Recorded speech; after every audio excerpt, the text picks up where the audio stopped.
নিতে দেব না।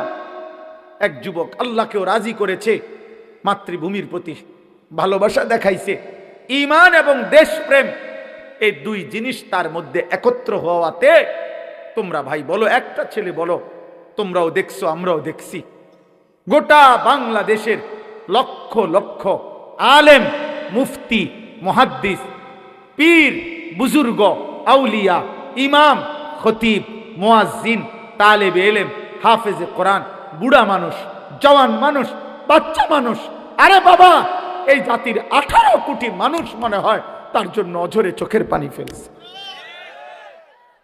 আমি অসংখ্য আলেমের মুখে শুনছি, আমি নিজে বলছি, আমার বুঝ হওয়ার পরে আমি কারো জন্য এতটা কাঁদি নাই। আমি আমার এই নওজোয়ান শহীদ শরীফ উসমান হাদি রাহিমাহুল্লাহ তাআলা, তার জন্য আমার চোখের পানি যেটুকু পড়েছে। আমার শায়েখ আল্লামা মুফতি মুশতাকুন নবী কাসিমি, আমি তাকে দেখছি বাচ্চার মতো অঝরে কাঁদছে।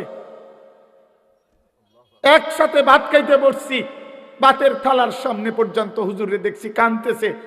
কয় মাওলানা, আমি তো ছেলেটারে ভুলতে পারছি না।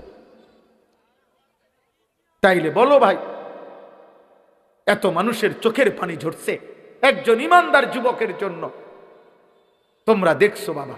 অতএব তোমাদের কাছে বলি, বাপ, মরিলে এমন মরাই মইরো, বাঁচলে এমন বাঁচাই বাইছ। এই পৃথিবী তোমারে মনে রাখবে না রে আব্বা। এই নারী, ছবি, মোবাইল, অশ্লীল দৃশ্য, জিনা, ব্যভিচার, মদ, জুয়া, বন্ধুদের অসৎ আড্ডা, রাত্র দিন মোবাইলের আসক্তি, আর এক ওয়াক্ত নামাজের সেজদা নাই। বেকাবার কসম,